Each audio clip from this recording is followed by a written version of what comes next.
Igreja de Cristo.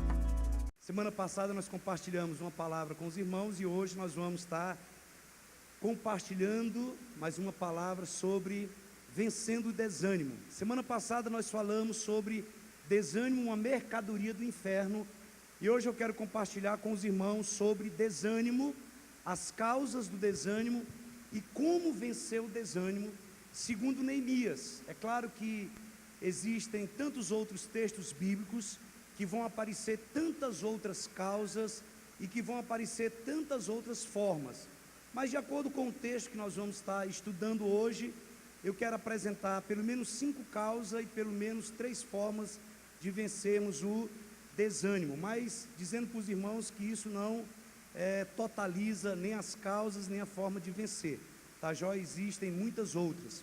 Então nós falamos aqui com os irmãos, e eu quero estar reforçando isso, que o desânimo é algo que tem assolado a humanidade. O desânimo, você olha para as pessoas e você vê estampada no rosto o desânimo com tantas coisas, tantas coisas que causam desânimo. Às vezes você olha para a pessoa e às vezes ela está desanimada de estar desanimada. É o desânimo do desânimo. Tem pessoas que você olha para ela e já fica desanimada já. Então, o desânimo é realmente uma doença que talvez seja a mais mortal de todas existentes. Por quê? Porque existem muitas doenças que são, de fato, mortais, são perigosas, talvez ainda não encontraram a cura, mas nós sabemos que qualquer doença, por mais perigosa que seja, se a pessoa tiver ânimo, existe uma probabilidade de cura muito maior do que alguém que tem uma doença, e mesmo que essa doença não seja tão mortal, mas que a pessoa esteja desanimada. Então tem pessoa que morre na realidade não é por causa da doença, ela morre por causa do desânimo. Então o desânimo de fato tem matado muitas pessoas, e ela é também uma arma poderosa do inimigo para destruir a vida da pessoa. Então o inimigo sabe que ele não pode tocar na nossa salvação, então ele vai fazer de tudo para quê? Para nos impedir de ter uma vida abundante. Então quando nós olhamos a Bíblia em 1 João capítulo 5, versículo 19, a Bíblia diz assim, olha: para isso Cristo se manifestou, para destruir as obras de Satanás. João capítulo 10, versículo 10, a Bíblia diz que o ladrão vem somente para roubar, matar e destruir, mas que Jesus veio para dar vida e vida em abundância. Não é verdade? Então Jesus veio para dar vida abundante, e o ladrão vem para roubar, matar e destruir.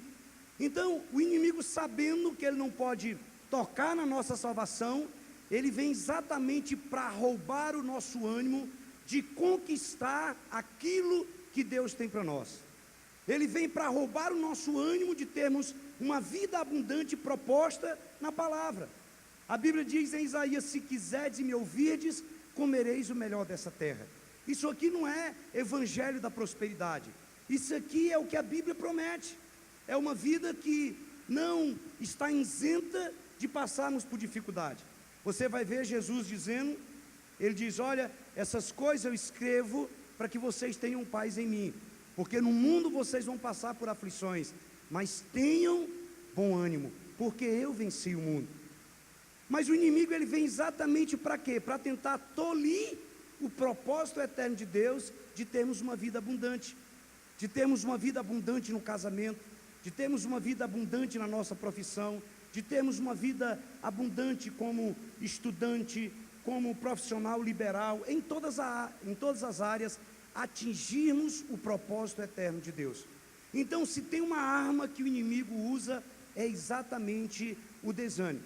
E nós compartilhamos com os irmãos que o desânimo não é um privilégio de alguns, é algo que se estende a todo ser humano, em todos os países, em todos os continentes. Todas as pessoas ou ficaram, ou estão, ou um dia passarão exatamente pelo desânimo. E é por isso que nós temos que lutar contra ele, porque quando é algo que acontece somente conosco, então nós ficamos meio assim, mas é algo que pode atingir qualquer pessoa, de qualquer religião, de qualquer classe social, de qualquer nível intelectual, de qualquer cor, de qualquer largura, de qualquer altura. E outra coisa também é porque o desânimo é algo que não acontece uma única vez. O desânimo ele é algo recorrente.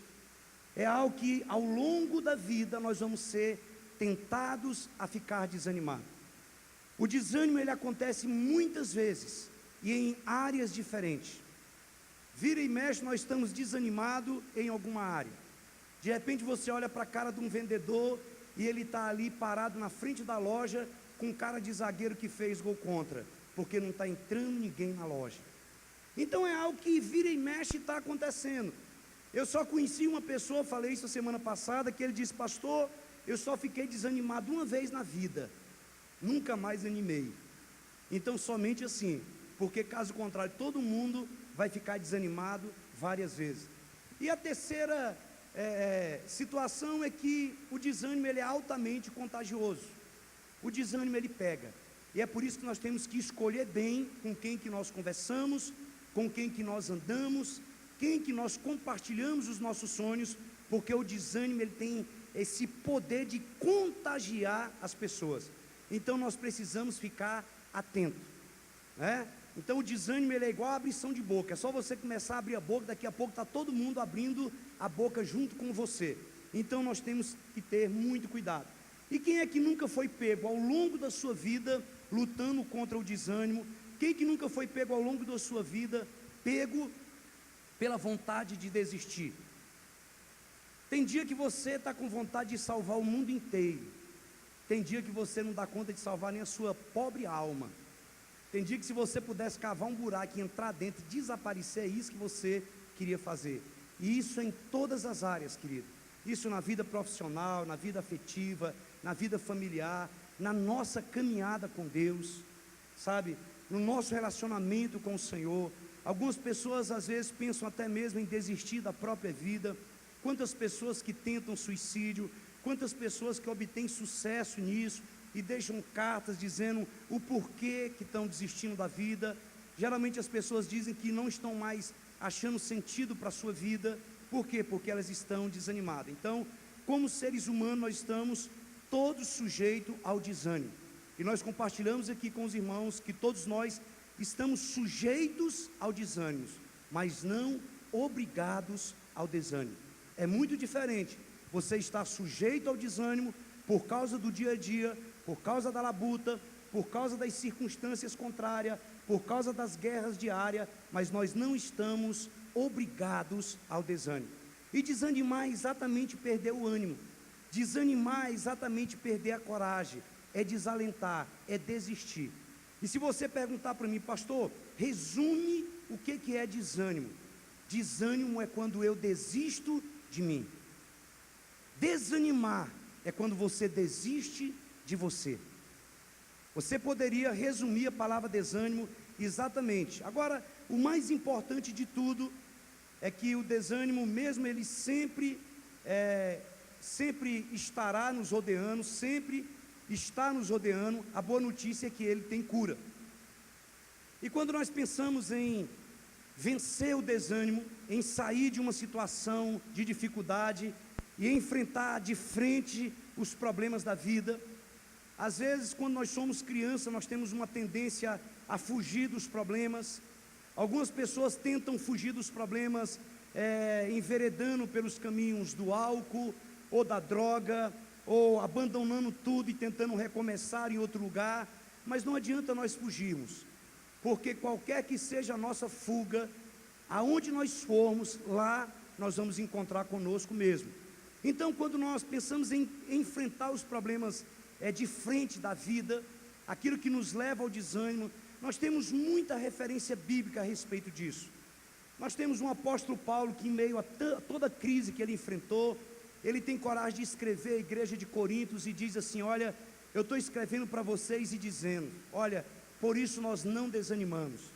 Era um homem que estava preso, era um homem que estava sendo chicoteado, era um homem que tinha tudo para ser alguém bem sucedido na sua profissão, na sua área, era um profundo conhecedor das Escrituras, é alguém que foi instruído aos pés dos melhores mestres da época, era alguém que tinha tudo para estar fluindo no natural, e ele estava passando muito mal, ele estava sendo criticado pelos de fora, criticado pelos de dentro.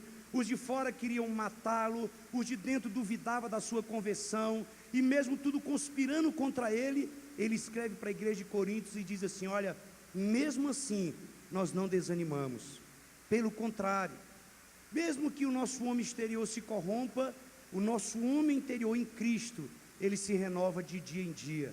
E tudo isso aqui, a nossa leve e momentânea tribulação, ela vai produzir para nós um eterno peso de glória que não tem comparação.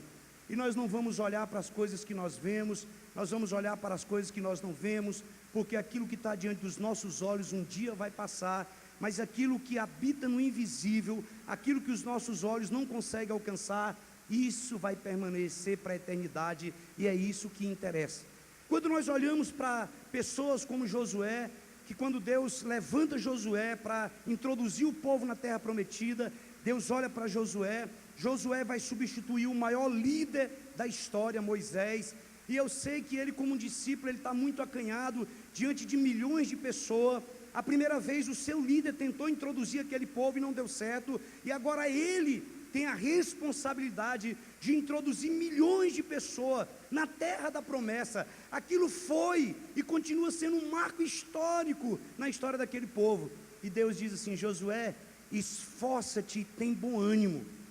Tem bom ânimo.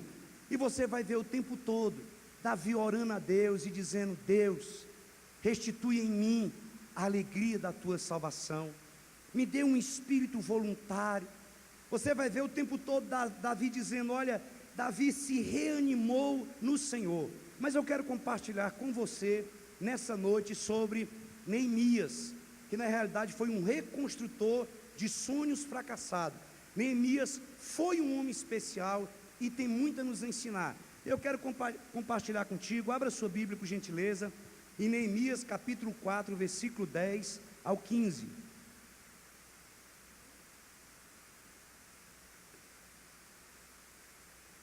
Neemias capítulo 4, do versículo 10 ao versículo 15. Quero agradecer aqui a presença do meu amigo Zé Nilson, da dona Nilza. Muito obrigado, viu? Muito feliz em vê-los aqui. Pastora Ridamar, mulher de Deus. Sua história no Senhor não terminou, viu, mulher de Deus? Foi só uma vírgula. Só uma vírgula. Tem muita coisa ainda. Está escrito assim: enquanto isso, o povo de Judá começou a dizer: os trabalhadores já não têm mais força, e ainda há muito entulho, por nós mesmos não conseguiremos reconstruir o muro. Os nossos inimigos diziam: antes que descubram qualquer coisa ou nos vejam, estaremos bem ali no meio deles, vamos matá-los e acabar com o trabalho deles. Quando os judeus que habitavam na vizinhança deles 10 vezes nos disseram: de todos os lugares onde moram, subirão contra nós. Por isso posicionei alguns do povo atrás dos pontos mais baixos do muro, nos lugares abertos, divididos por família, armados de espadas, lanças e arcos. Fiz uma rápida inspeção e imediatamente disse aos nobres, aos oficiais e ao restante do povo: não tenham medo deles. Lembrem-se de que o Senhor é grande e temível.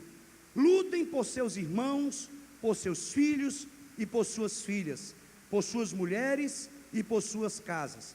E sucedeu que, ouvindo os nossos inimigos, que já o sabíamos, e que Deus tinha frustrado o desígnio deles, voltamos todos nós ao muro, cada um à sua obra. Pai, nós colocamos a Tua palavra diante do altar do Senhor, pedindo o espírito de revelação e de sabedoria. Abre os nossos olhos, Pai, abre o nosso entendimento, para que possamos entender a Tua palavra e colocarmos em prática a Tua palavra e sermos ativados no propósito eterno do Senhor. Que nós possamos nessa noite ser desatados para conquistar aquilo que o Senhor tem para nós, em nome de Jesus, amém. Esse texto aí, é claro que tem tantas outras coisas que podem ser extraídas antes e depois, mas o tempo não permite. Neemias, os irmãos conhecem a história. Neemias, ele foi um líder de um grupo de judeus que havia retornado da Babilônia. Os judeus estavam como escravos na Babilônia, e eles haviam retornado para Israel para reconstruir os muros de Jerusalém. E se os irmãos voltarem no capítulo 1, no capítulo 2, no capítulo 3, vocês vão perceber que foi uma turma visitar Jerusalém, e entre eles foi um dos irmãos de Neemias. E quando eles retornaram, Neemias apreensivo, Neemias pede um relatório de como estava Jerusalém.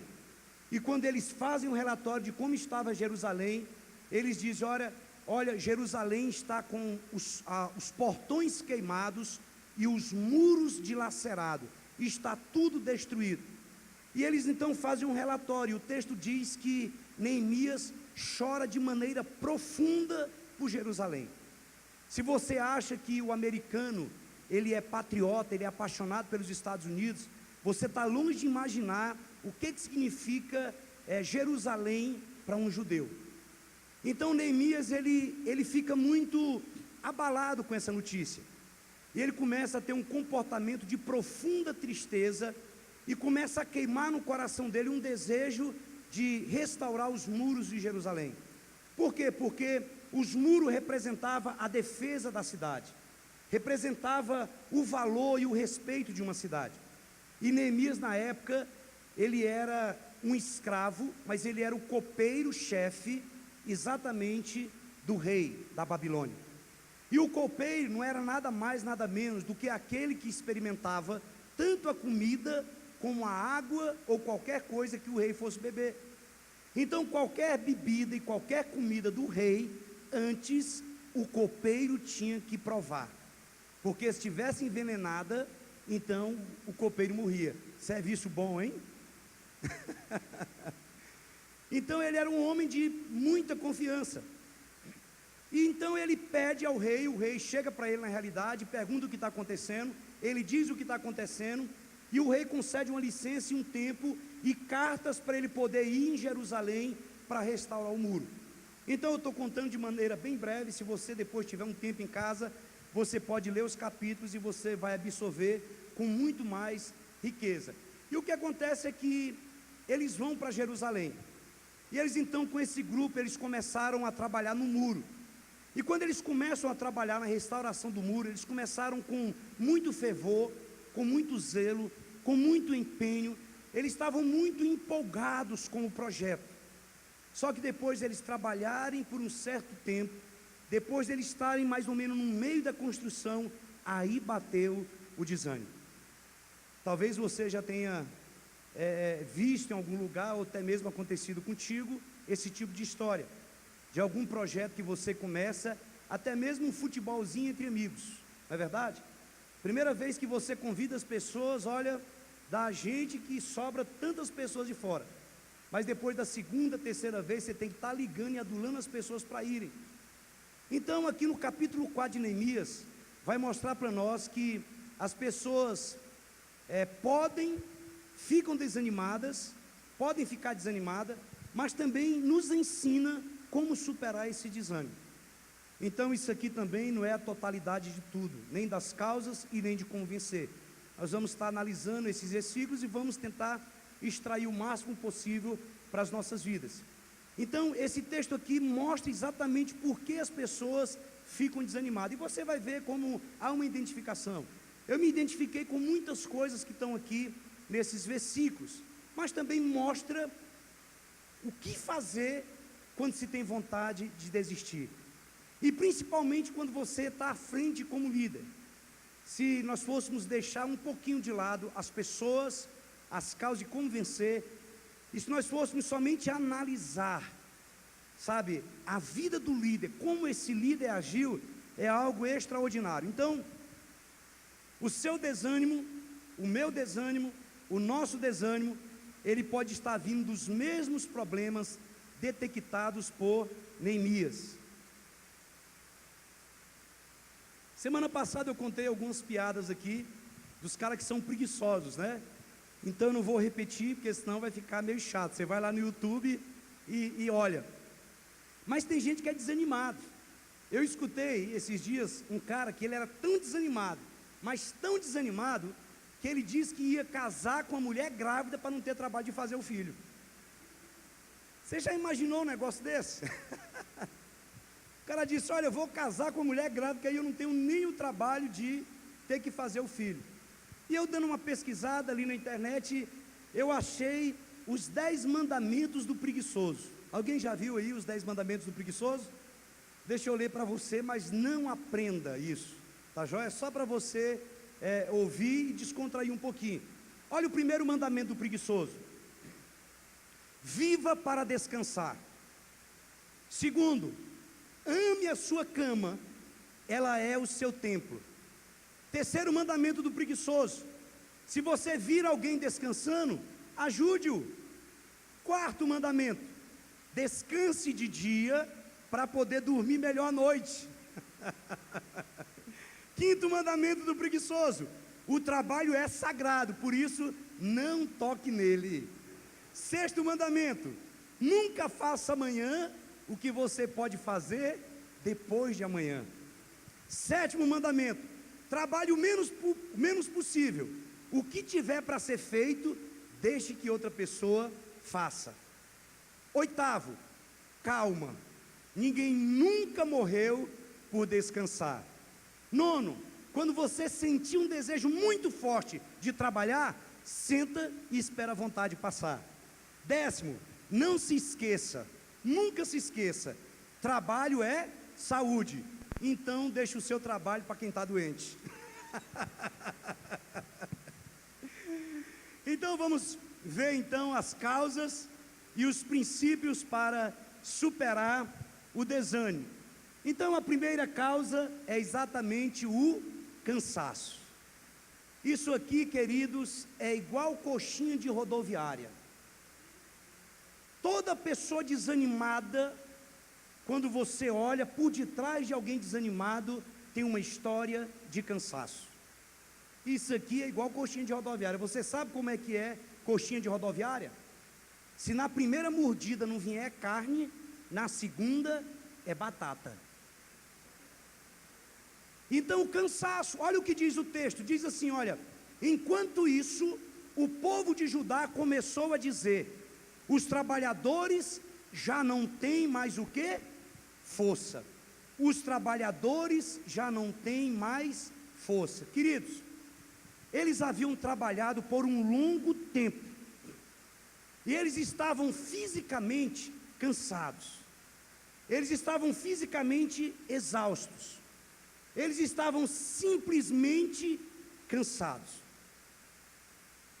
E eu vou dizer uma coisa para você: o cansaço, você pode fazer, você pode trabalhar muito.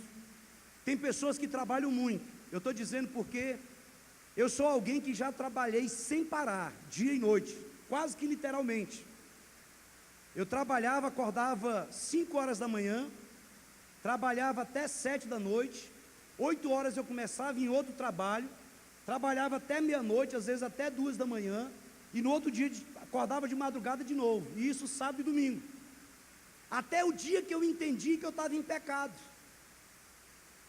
Estava em pecado, porque a Bíblia diz que até mesmo Deus, eu quero que vocês entendam isso com muito amor, é claro que Deus não precisa disso, mas a Bíblia diz que a terra foi criada em 6 dias, e que no 7º houve o descanso. Foi criado um dia, que não quer dizer que é o sábado, mas um dia tem que ser tirado para descansar. Alguém que trabalha todos os dias, me perdoe quem faz isso, mas você está em pecado, querido. Alguém que não tira férias, está pecando. Você está pecando contra quem? Você está pecando contra o seu corpo, que é templo do Espírito Santo. E presta atenção, vai ter um dia que o seu corpo ele vai vir pedir conta. Tem um dia que o cansaço ele vai se manifestar em forma de doença, ou física ou emocional. Vai ter hora que o cansaço vai vir, e alguém que não descansa, ele está pecando contra a família.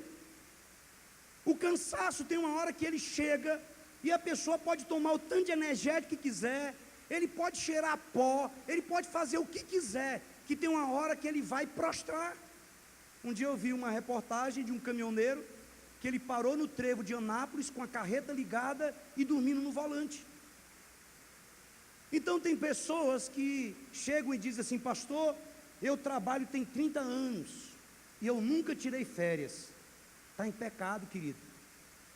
Tem gente que quer ser espiritual e fala assim: mas o diabo não tira férias. O diabo não é referência para mim em nada. Ele é para você referência em alguma coisa? Se o diabo não tira férias, ele nunca foi referência para mim em nada. Então deixa eu te dizer uma coisa: qualquer pessoa, qualquer família, ele tem o direito de descansar. Ele tem o direito de tirar férias. A Bíblia diz que é dom de Deus que o homem desfrute do fruto do seu trabalho. Então qualquer pessoa pode viajar para a beira da praia. Hoje, se você pagar em 10 prestações, se for feito com antecedência, qualquer pessoa pode ir. Pode ser um assalariado, por mais simples que seja. Então escute, não fique fazendo conta do que você vai gastar. Fique fazendo conta daquilo que você vai investir, daquilo que você vai ter retorno em descansar. Então, se você sabia que a maioria dos acidentes de carro que acontece depois de um período de uma viagem longa, e geralmente acontece perto da casa da pessoa, quando a pessoa está quase chegando em casa, a pessoa dirigiu por muitas horas, ela já perdeu os seus reflexos, ela já está com a concentração totalmente diminuída, sabe, ela está ali simplesmente, é só Deus mesmo. Quando ela chega em casa, os anjos dão uma suspirada e vão dormir. Por quê? Porque uma pessoa cansada, falta concentração. Uma pessoa cansada é uma pessoa cheia de irritabilidade. Uma pessoa cansada é alguém que é igual 2 fios desencapados, se tocar sai faísca. É alguém que ela tão descansada, ela não tem problema nenhum, ela releva qualquer coisa, algo tão grande, uma gota se torna um oceano, e isso vai minando a família, isso vai minando os relacionamentos, isso vai minando tudo na vida dela, porque ela vai sempre ser vista como uma pessoa que sempre está irritada. O cansaço, ele provoca dor de cabeça, ele provoca enxaqueca, ele provoca excesso de sono, sabe? O cansaço, ele provoca preguiça, ele dá uma fraqueza corporal e, acima de tudo, provoca o desânimo. Quase todas as pessoas que estão desanimadas, ela está num contexto de cansaço, ela está num contexto de vontade de desistir, de chutar o balde. Você jamais vai ver uma pessoa querer chutar o balde em qualquer área da sua vida, se ela estiver totalmente descansada, se ela estiver totalmente tranquila. Então, às vezes, tem algumas pessoas que elas pensam que o desânimo dela é um problema espiritual. Talvez seja, mas pela experiência que nós temos tido, na maioria esmagadora das vezes não é. Na realidade, o verdadeiro problema é que elas estão simplesmente esgotadas fisicamente. Elas estão cansadas. E aqui vai um aviso para os maridos: não joguem pedra em mim, mas principalmente as mulheres que não trabalham fora, que ficam em casa. Irmãos, eu acho que nenhuma mulher que trabalha fora trabalha mais do que uma mulher que fica dentro de casa. Uma mulher que cuida de filhos, que fica limpando casa, serviço de casa não acaba nunca, sabe? Pega a Dona Maria e dá um descanso para ela, joga um dinheiro na mão dela, faz ela feliz, querido. Fala assim: está aqui o carro, enche o tanque, joga uma grana, sabe? Fala assim: minha filha, vá para onde você quiser, gasta esse dinheiro, não sei. Ah, minha filha, ela vai te fazer ver estrelinha, pode ficar ciente disso. Agora, em qual é o momento que nós temos uma tendência maior a ficarmos cansados e desanimados? Olha só o próximo texto, no versículo 6, diz assim: olha, nesse meio tempo, fomos reconstruindo o muro, até que em toda a sua extensão, chegamos aonde? À metade da sua altura. Você sabe quando é que nós estamos mais propensos a ficar desanimado? Geralmente é quando nós estamos na metade de um projeto. No início todo mundo trabalha duro, no início tudo é novidade, mas depois de um tempo a novidade passa e o trabalho se torna extremamente cansativo. A vida, ela se acomoda num costume, depois ela vai vindo a rotina, e então ela se torna um ritual. Então pode prestar atenção: costume, rotina e ritual. Você já fez alguma coisa assim, bem cansativa? Você já, não sei se na sua casa tem jardim, lá em casa tem uma aparência de jardim, um negócio bem pequeno. Mas às vezes quando eu dou um de querer organizar o jardim, irmãos, quando está na metade eu me arrependo duramente. Eu me arrependo porque é que eu não paguei o cara para fazer. Geralmente é no meio. Você já pegou um carro assim que ele está bem sujo, e você fala, eu vou dar 80 reais para o lava-jato? Não, moço, eu vou lavar. Aí você começa a lavar o carro, e você lava, e parece que quanto você mais lava, mais suja. Aí quando está no meio, você não pode parar, porque você já perdeu muito tempo, você está todo suado, já gastou produto, já gastou água, você não pode parar, não quer mais lavar, a força acabou, e você fala, por que é que eu não levei no lava-jato? E geralmente é no meio do caminho. Um dia apareceu, nós estávamos reformando lá em casa, e nós estávamos quebrando a calçada. E sabe aquelas árvores que você planta na calçada, que ela estoura a calçada e levanta assim a ponta? E eu estava lá, matutando com os pedreiros lá, como é que ia fazer para arrancar aquilo lá. E apareceu um bendito lá pedindo ajuda. Eu falei, querido, dinheiro para te dar eu não tenho, mas eu tenho serviço, você aceita? Ele falou, aceito, qualquer coisa eu topo aqui.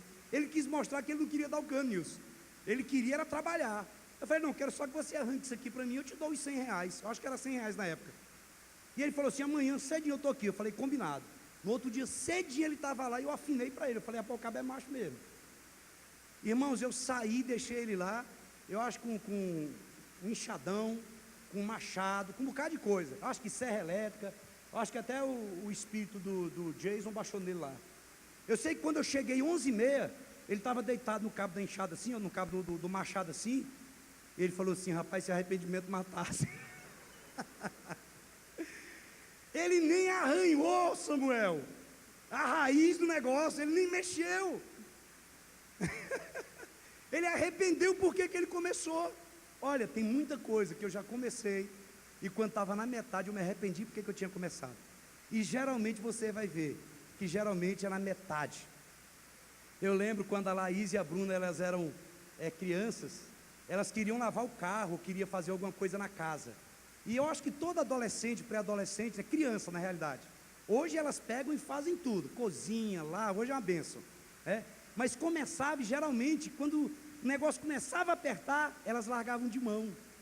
É assim, eu acho que quase toda criança é assim, não é verdade? Mas o desânimo geralmente acontece quando? Quando está na metade. Quando o negócio estava ali na metade. Irmãos, eu lembro que eu fui orelha em alguns mutirão lá no São Carlos. Então ali em cada tijolo daquele tem um pouquinho de sangue, sabe? Tijolo, Vanderlan ajudou, tem muitas pessoas aqui que ajudaram, fazer massa, fazer não sei o quê. Mas tinha dia que eu me arrependia. Eu falo, meu Deus, o que é que eu estou fazendo aqui, rapaz? Eu ainda encontrava meios espirituais. Eu falava, eu podia muito bem estar agora lendo a Bíblia, eu sou pastor, sabe? Eu tinha que estar orando agora, não era aqui dando uma de orelha não. Eu podia estar pagando aqui um servente e estar orando, mas na realidade era o desânimo que estava batendo. Então olha aqui para mim, o cansaço é a causa número 1 do desânimo, e é por isso que tantas pessoas raramente terminam alguma coisa. Quando você começa a olhar o nível de desistência, de cursos, de faculdade, de trabalhos, sabe, quando você vê, tem muitas pessoas que elas entram na maldição do quase chegou lá, sabe aquela maldição, quase ganhei, quase que eu terminei, quase que eu fui, quase que eu concluí. Raramente as pessoas concluem, exatamente por causa do desânimo. E o desânimo, ele vem, uma das causas é exatamente o cansaço. Segunda causa é a frustração. O texto continua dizendo, olha, os trabalhadores já não têm mais forças, e ainda há muito entulho. É isso que diz aí a parte B de Neemias capítulo 4, verso 10. E ainda há muito entulho. Eles estavam construindo um muro novo, mas quando eles olharam para o entulho, quando eles olharam para o monte de lixo, eles ficaram desanimados. Você consegue visualizar? Imagina, querido. Sabe, as mulheres, olha, eu amo as mulheres. Sabe, as minhas mulheres, 3 mulheres. Amo tanto mulher que eu casei com uma mulher. Tem deles aí que gostam de homem, problema deles. Mas olha, mulher é o seguinte, ela chega para o homem e fala assim: meu bem, você podia tirar aquela janela dali e colocar ali. Essa porta aqui, ela podia colocar ela para ali. É facinho, Renato, não é assim? É como se a gente pudesse pegar uma borracha e apagar a janela e desenhar no outro lugar. Irmãos, para arrancar uma janela dessa aí, dá trabalho demais. O entulho que ajunta para você quebrar 1 metro de parede, você não consegue nem imaginar de onde foi que veio tanto entulho. Você fala, parece que na hora de produzir isso aqui, na hora de levantar essa parede, eu não gastei isso tudo. Quando você vai derrubar qualquer coisa, vira uma sujeira, vira aquele monte de entulho, que você fala, meu Deus, de onde foi que saiu isso aqui? Porque não tem lógica. Eles estavam reconstruindo, quando eles olharam para aquele tanto de entulho, eles desanimaram. É exatamente o que diz, olha, eles olharam, e ainda há muito entulho. Aí eles perderam exatamente o quê? O alvo de vista. Havia tanta sujeira, que eles não sabiam como chegar realmente àquilo que interessava a eles. O alvo deles era a reconstrução do muro, o alvo deles era restaurar o muro, mas quando eles olham para o tanto de lixo, para o tanto de entulho, então eles ficam frustrados. Eu fui no dicionário e o dicionário diz que a palavra frustração significa, olha só, é um sentimento, uma emoção que ocorre quando algo que era esperado não ocorreu. É um sentimento, uma emoção que ocorre quando algo que era esperado não ocorreu. Ou seja, é uma sensação de incapacidade diante de obstáculos, diante de situações difíceis de ultrapassar e que nos impede de atingir o alvo, que nos impede de chegar onde realmente nós desejamos. Então vai aqui um conselho: sempre que você estiver realizando algum projeto, tenha certeza de alguma coisa, algum tipo de lixo ele vai acumular-se, algum tipo de entulho, e isso aqui pode ser frustrante. Eu não sei você, mas eu já reformei uma casa morando dentro. Sabe, eu vou te dizer uma coisa, eu não desejo isso nem para o diabo. Eu não vou dizer que eu não desejo isso nem para os vilanovenses. Eu vou dizer para você que eu não desejo isso nem para o cão. Você acredita num negócio desse? Irmãos, eu engolia poeira e de noite eu cuspia tijolo. Sério. Sabe, os dentes ficavam assim, rangindo assim, ó. Tudo era poeira, tudo era poeira, tudo era poeira. E olha que eu gosto muito de farinha, querido, de farinha de puba. Sabe quando você vai comer um arroz, que você sente que tem alguma coisa ali, mas que não é farinha, que fica poeira. Sabe, parece que tinha pó. Maquita, irmãos. Eu quase que eu vou fazer terapia, porque eu não escutava o som da maquita. Irmãos, eu tenho que trocar uma cerâmica. Eu ia colocar um porcelanato, o Vanderlan levei lá em casa para trocar da cozinha, porque está muito feio. Isso há uns 3, 4 anos atrás. E como inventaram um produto que você joga por cima e só senta, eu falei, beleza, é isso aqui. Aí o cagueta do Vanderlan vai lá e falou assim, pastor, não segura. Tem que fazer o quê? Maquita. Eu falei, vaza. Quando ele falou que tinha que usar a maquita, eu falei, não. Porque a maquita eu tenho trauma. Eu tenho que fazer um sol, um fechamento de portões contra a maquita. É sério, irmãos. Aquele negócio solta uma poeira que ela vai até no intestino do não sei. Então, você já reformou um cômodo? Ou você já construiu uma casa? Você viu como é que os entulhos eles se multiplicam, querido? Uma coisa muito simples. Olha, eu vou dizer algo para você. Nós não podemos impedir que os entulhos, que os obstáculos, que eles apareçam na nossa vida. Mas nós podemos aprender a reconhecê-los. Nós podemos aprender o que fazer com elas, com essas coisas que nos desviam exatamente do nosso plano original. O plano original daqueles homens era a restauração do muro, era reconstruir o muro.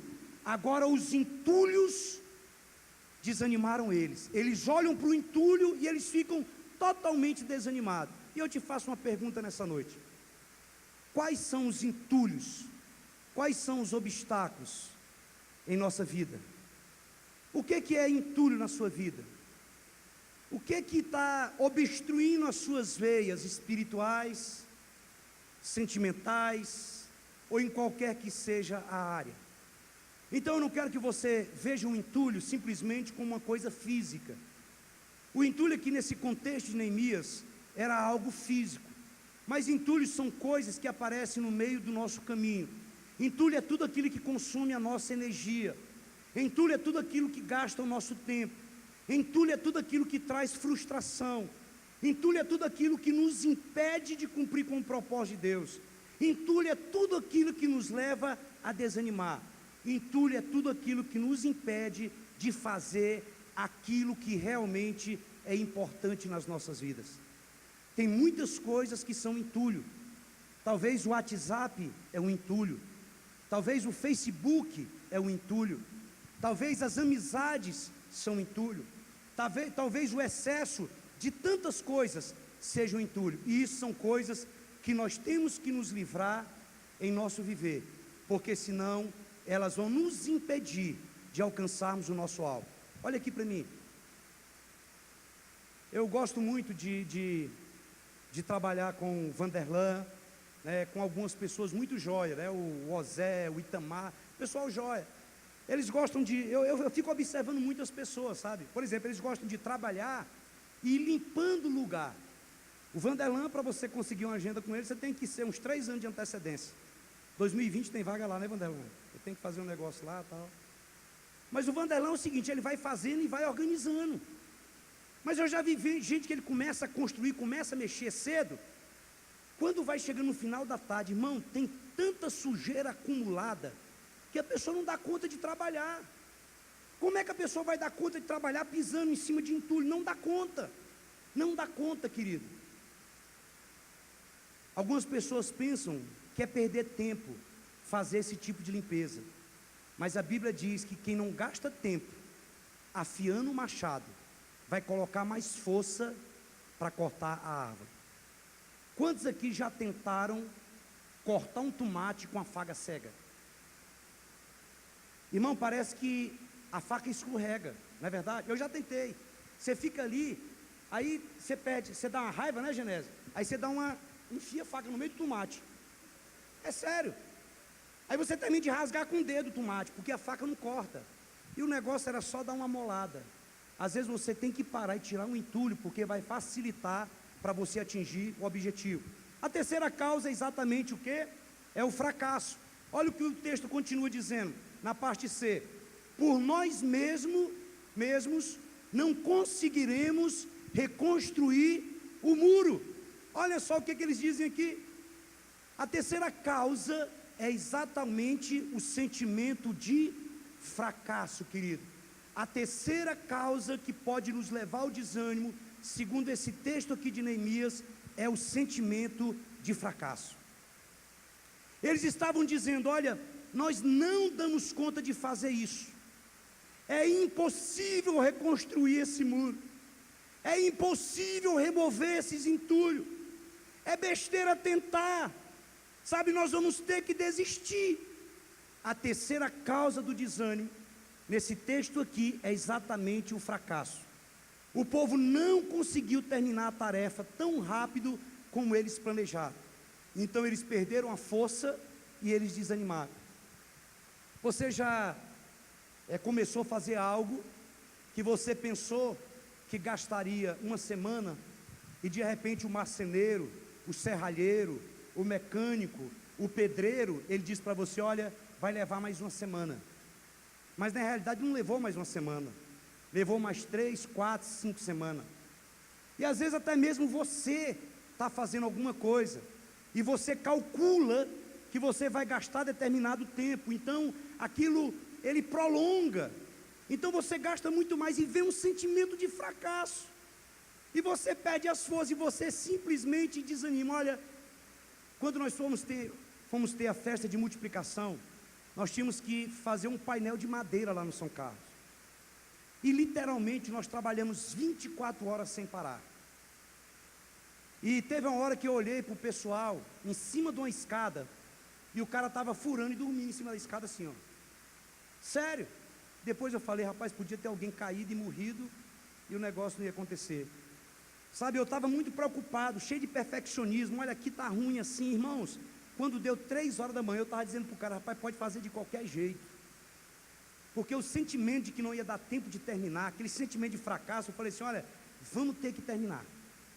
Agora, deixa eu te dizer uma coisa, perguntar algo para você. Como é que você tem lidado com o fracasso na sua vida? Você sente comiseração? Você entra no sentimento de autopiedade: ah, pobre de mim, coitadinho de mim, eu não consigo fazer isso, eu não dou conta de terminar. Você começa a reclamar, dizendo que é impossível, que não pode ser feito, que não dá certo, que você já tentou várias vezes, que aquilo lá não funciona. Ou você escolhe pessoas para colocar a culpa do fracasso?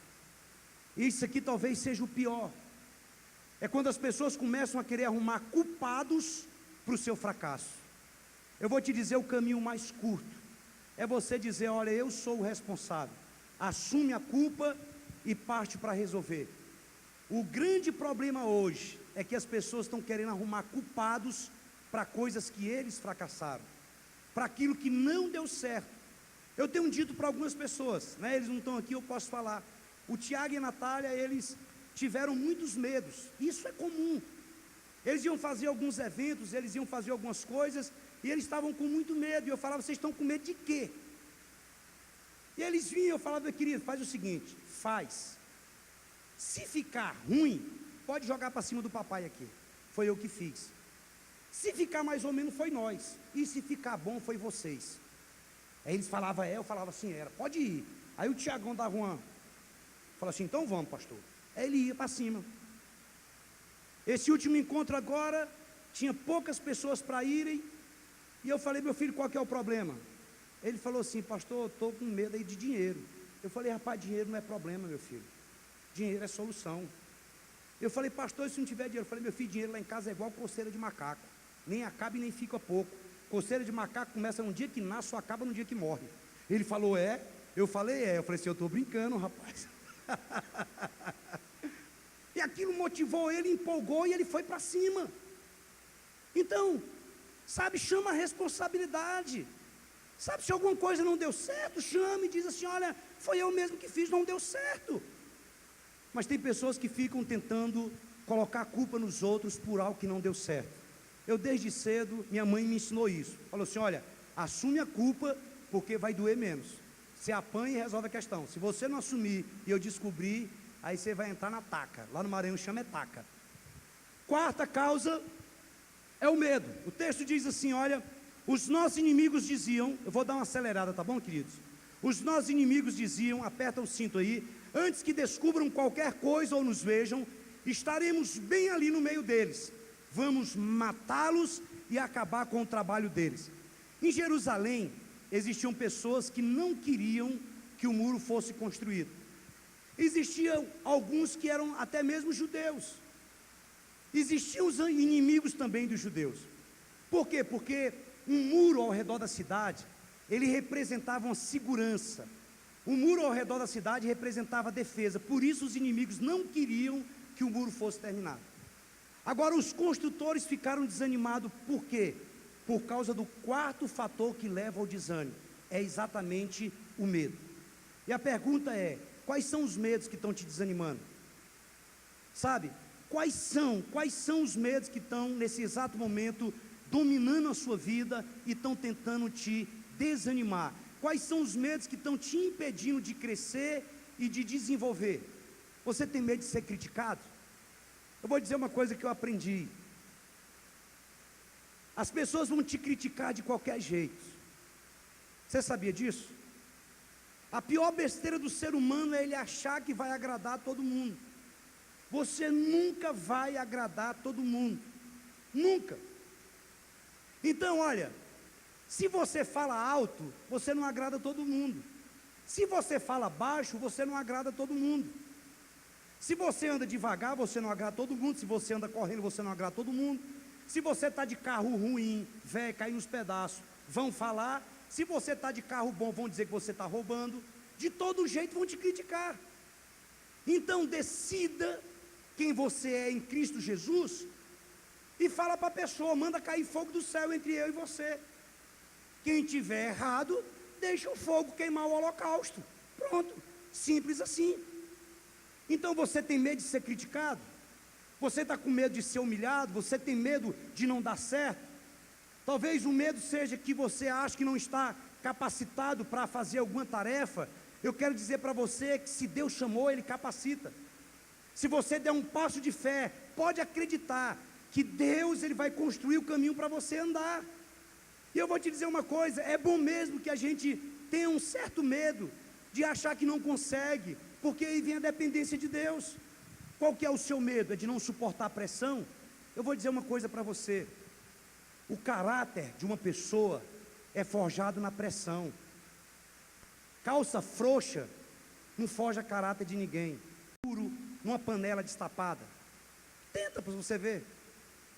Feijão cozinha é na pressão. Motor de carro frouxo não anda. Motor que anda é um motor que tem pressão. Você sabe onde é que vem a aprovação? Você sabe onde é que nós elevamos de nível em unção? Você sabe onde é que o nosso caráter é aprovado?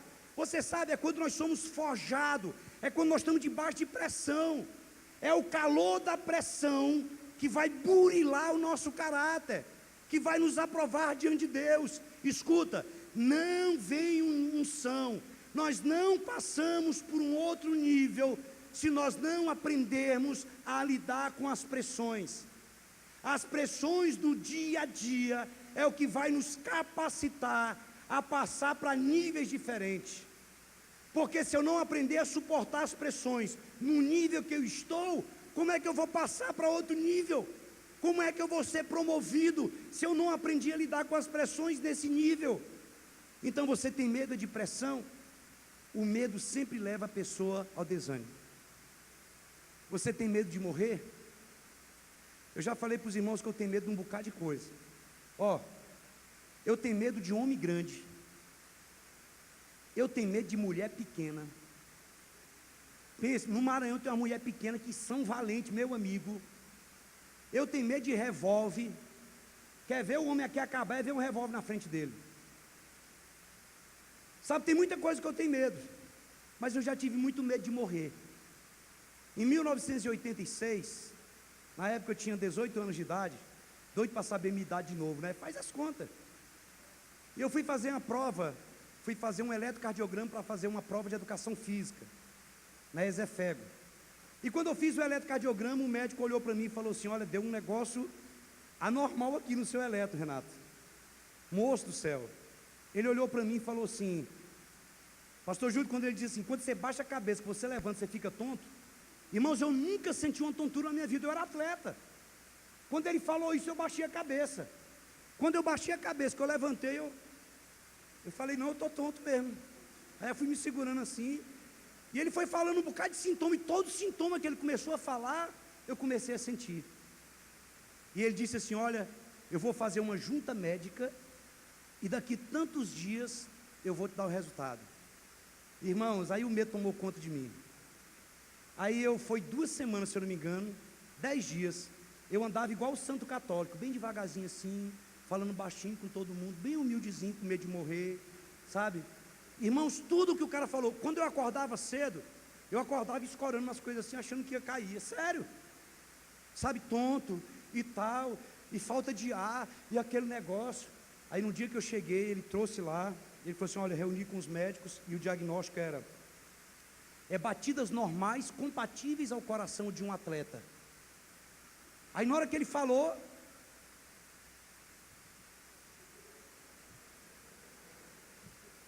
Eu falei, olha, não tem mais nada. Mas às vezes o medo, ele nos leva a desanimar, não é verdade? E o quinto, para encerrar aí as causas, são pessoas e palavras negativas. Quando os judeus que habitavam na vizinhança deles, 10 vezes nos disseram, olha só, querido, quando os judeus que habitavam na vizinhança daqueles que estavam reconstruindo o muro, quando 10 vezes eles disseram, ó, de todos os lugares onde moram, eles vão subir contra vocês. Imagina um vizinho desse, dizendo para você todo dia, olha, de todo lugar aqui, sabe, vai subir gente contra vocês, de todo lugar. O texto diz que 10 vezes eles disseram isso para aqueles que estavam reconstruindo o muro. E observe quem foi que ficou desanimado.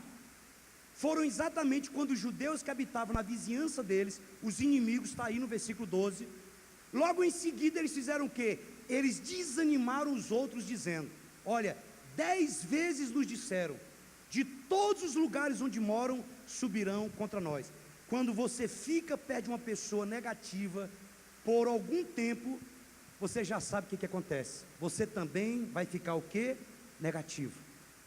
Uma pessoa que é criada num ambiente negativo, num ambiente de pessoas negativas, de pessoas pessimistas, sabe, de palavras pessimistas, de palavras negativas, a tendência é que ela se torne uma pessoa negativa, que ela se torne uma pessoa de palavras também negativas. Olha, querido, eu já falei isso e eu vou falar para você outra vez.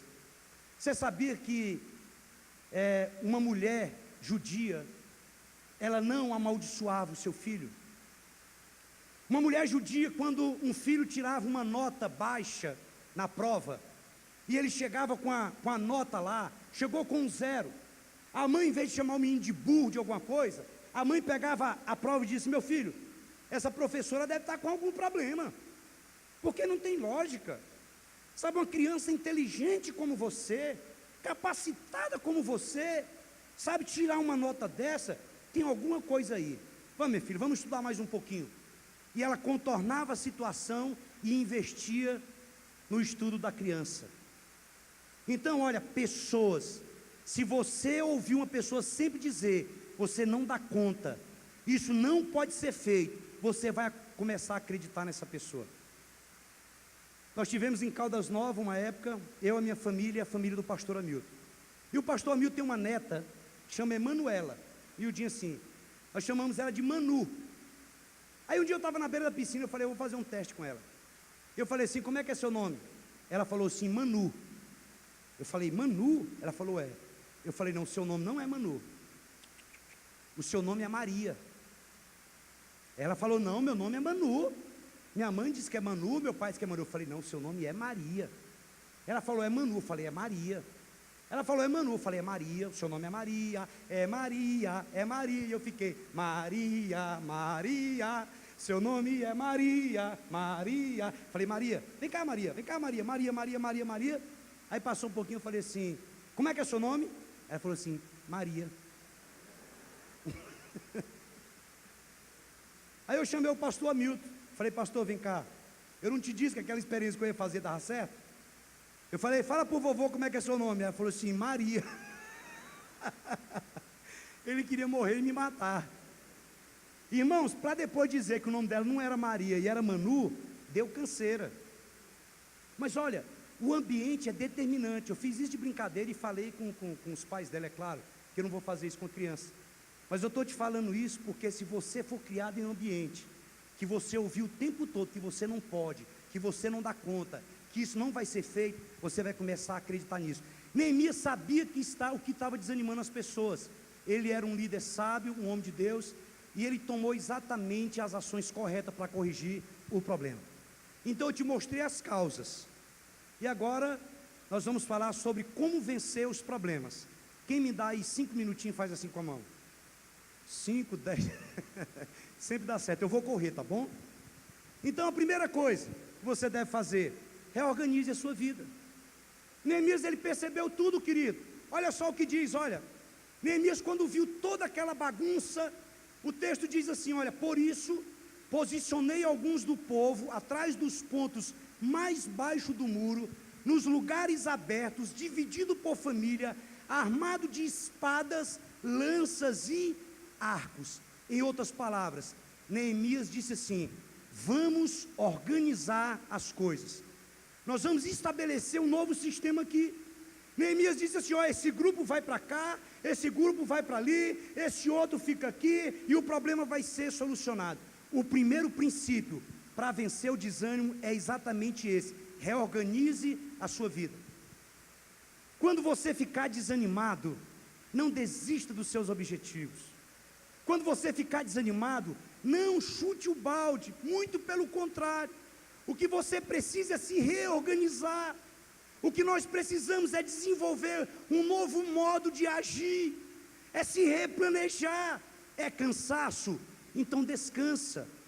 Você precisa relaxar, você precisa de renovação, sabe? Vai pescar, vai tirar umas férias, vai jogar futebol, vai assistir filme. Você sabia que às vezes a coisa mais espiritual que uma pessoa pode fazer é exatamente ir para a cama dormir? Que é isso, pastor? Miséria e queima. É verdade, irmãos. Eu estou falando para pessoas normais. Presta atenção, tem hora que você precisa descansar, tem hora que você precisa dormir, o seu corpo quer dormir, você precisa tirar férias, tem alguma coisa que você gosta de fazer, sabe? Todo ser humano tem que ter uma válvula de escape. Se você tem um problema no casamento, sabe, procura um novo modo de agir, uma nova abordagem. Se é nos negócios, se reorganize, sabe, faça um novo planejamento, procura uma consultoria, procura alguma coisa. Não desista, não desanime, procure uma nova abordagem. É um problema com a saúde?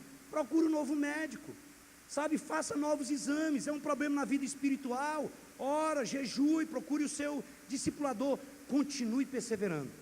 Se reorganize, reorganize seu tempo, reorganize sua agenda, se concentre no alvo, se livre dos entulhos, se livre daquilo que não tem importância. Preste atenção, tem pessoas que estão se embaraçando em coisas que não tem sentido nenhum na vida dela.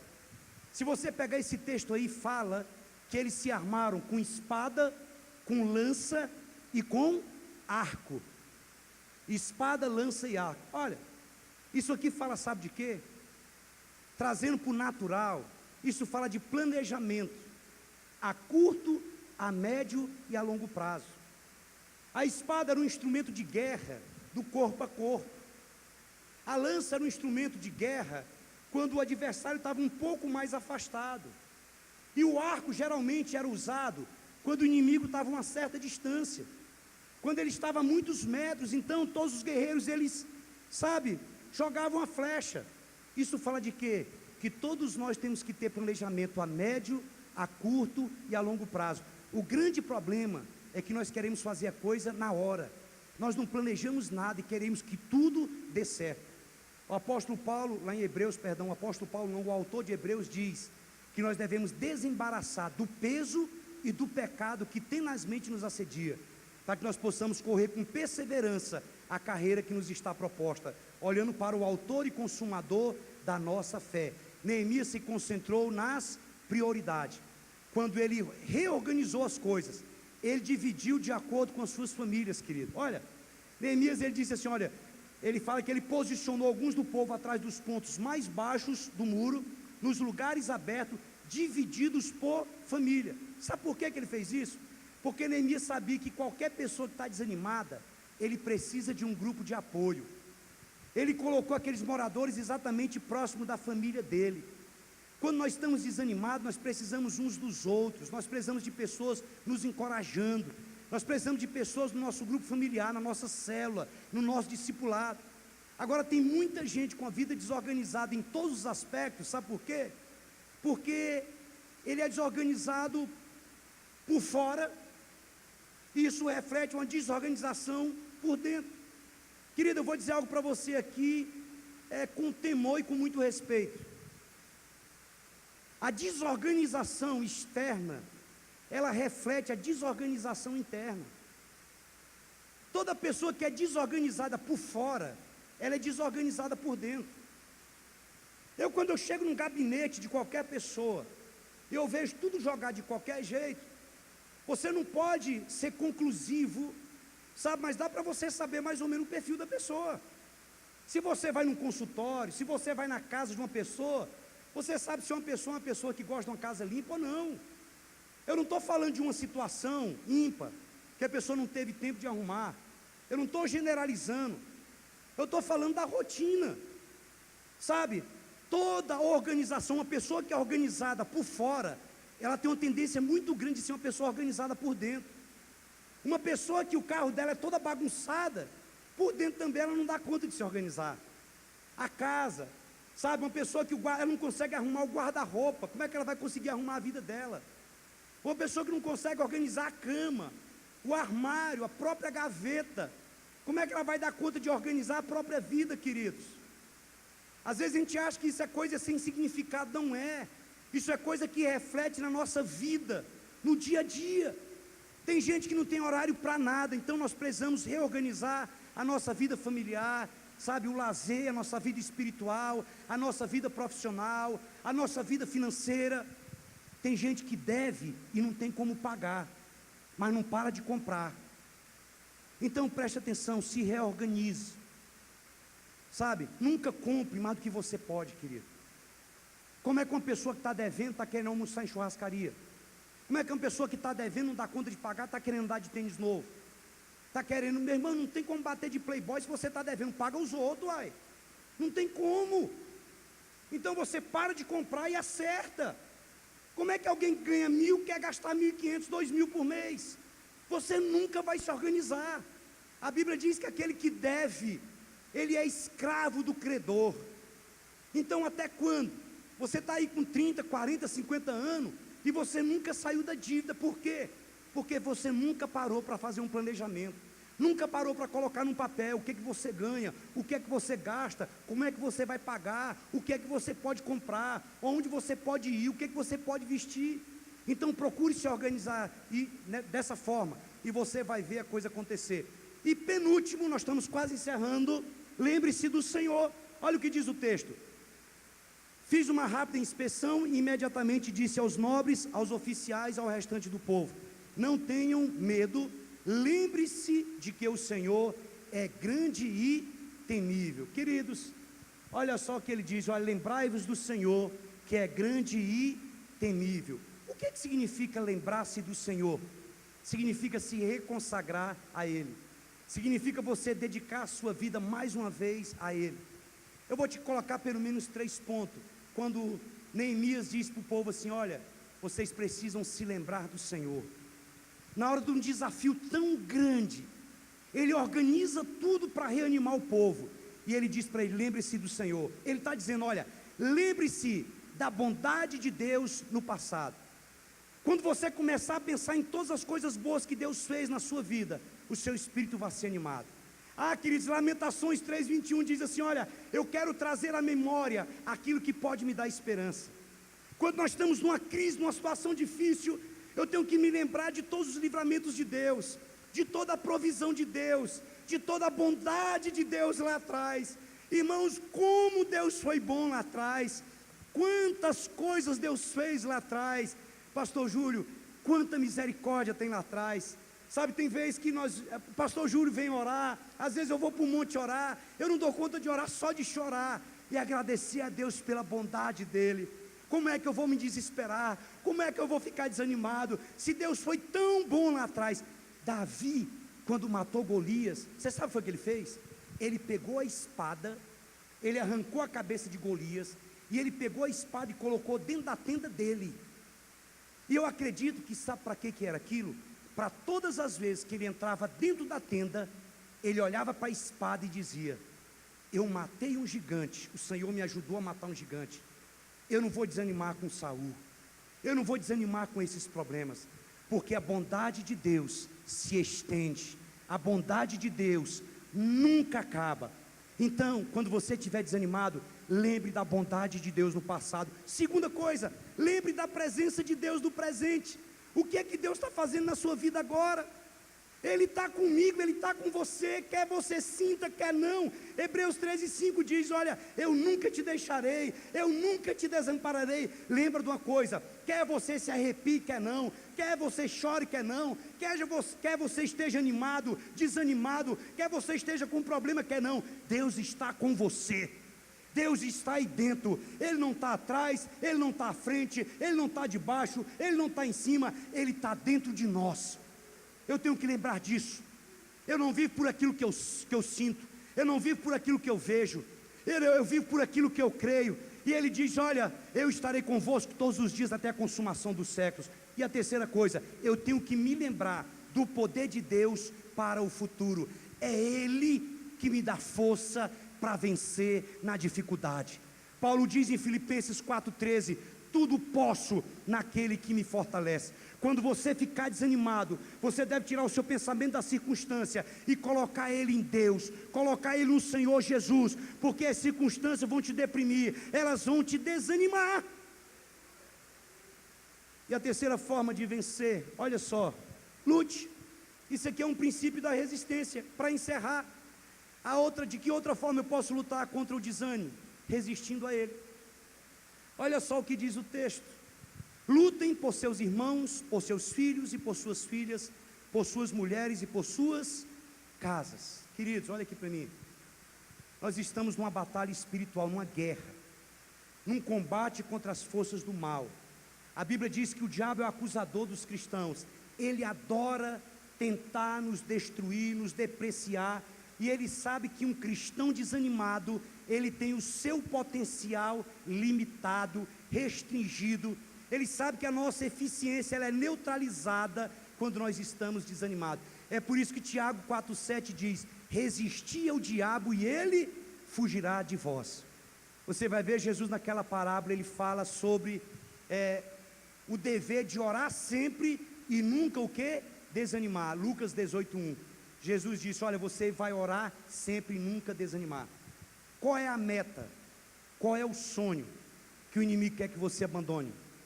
Qual é a área que ele está sussurrando no seu ouvido para você desistir? É do seu casamento? É do seu esforço, da sua vida espiritual? É da sua célula? Sabe, eu quero dizer para você nessa noite que você precisa orar e seguir em frente, seja qual for a área.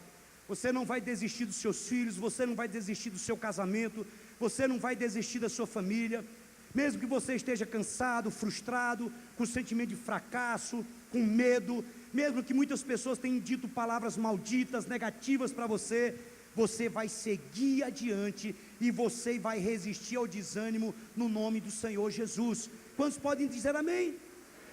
Feche os seus olhos, eu quero que o pessoal da música venha aqui. Feche os seus olhos por um instante, querido. O que é que você precisa fazer?